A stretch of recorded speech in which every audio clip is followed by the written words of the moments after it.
Okay, we've got our classic three-point lighting set up now, and Jamie looks really good. We've got a key light, a fill light, and a backlight. But we aren't done yet. An excellent interview involves more than just making the subject look good. We've also got to create a nice-looking background.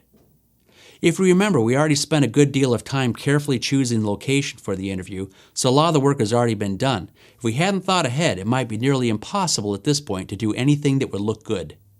Another thing we've done to help light the background is to control the spill from the other lights so the background isn't washed out. We've closed the drapes, used a snoot on the backlight, and put a fabric grid on the soft light to keep it focused right where we want it.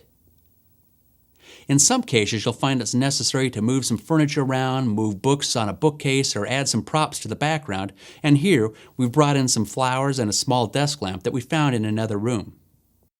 Our only problem right now is that the background is still pretty dull without any lighting on it, so let's light it up. There are many different ways we could light the background, and none of them would be necessarily right or wrong, just different. We can use colored gels, cutout patterns to cast shadows, slashes of light, or any combination of those things to get the look we want. But in this case, we're just looking for something that looks natural, not theatrical or over the top with wild patterns and colors.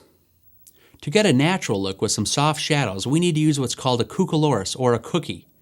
Cookies are cutouts that are placed in front of a light to help add texture to the background. You can buy pre-made cookies, or you can make your own by cutting up some black foam core, poster board, a piece of cardboard, or black foil wrap. Cookies can be used to simulate window frames, light coming through a blind, a limitless number of geometric patterns, with or without colored gels, or simply just to add some soft, random shadowing. Almost anything is preferable to a plain white wall, but be careful about overdoing it. The point is just to add some texture to the scene, not to dazzle the audience with a wild pattern of shadows and color. The cookie pattern I use most of the time is a random pattern that you can make yourself by taking an X-Acto knife and cutting curvy holes in a piece of foam core. 99% of the time I use a cookie, this is the one. We've got a second Lowell Pro light in our kit. This one has barn doors instead of a snoot, and that's the one we're going to use for lighting the background. The background light can be placed anywhere you've got room for it. Again, we're going to use one of our two dimmers so that we can very easily control the intensity of the light. Okay, notice that when we first turn on the light, it just floods the whole wall and doesn't look very good at all. That's what the barn doors are for. We use the barn doors to narrow down the beam of light and restrict where it shines.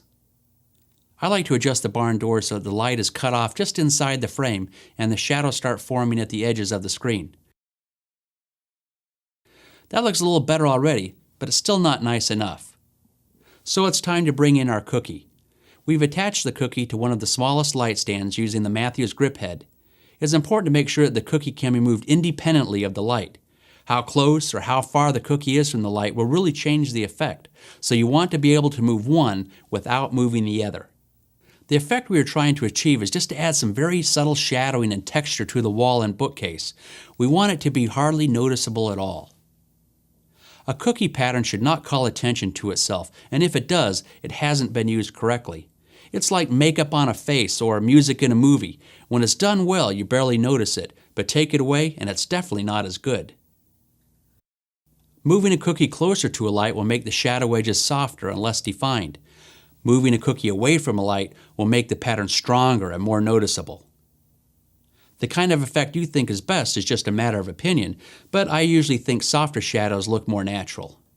The dimmer can be used to lighten or darken the effect. And gels can be added to give the shot some drama. Try different colors to see what you like best.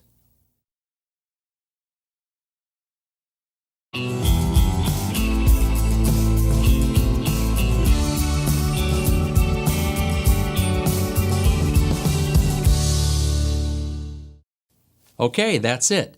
The lights are all set and the shot looks great. We're ready to roll tape and begin the interview. With a little experience, you should be able to unload your gear, scout the location, and be set up and ready to go in about 30 to 45 minutes. If you don't have that much time, then just do a simpler setup with fewer lights. If you've got a good key light on the face and some depth behind the subject, that's maybe 90% of what you need to get a decent shot when you're in a hurry.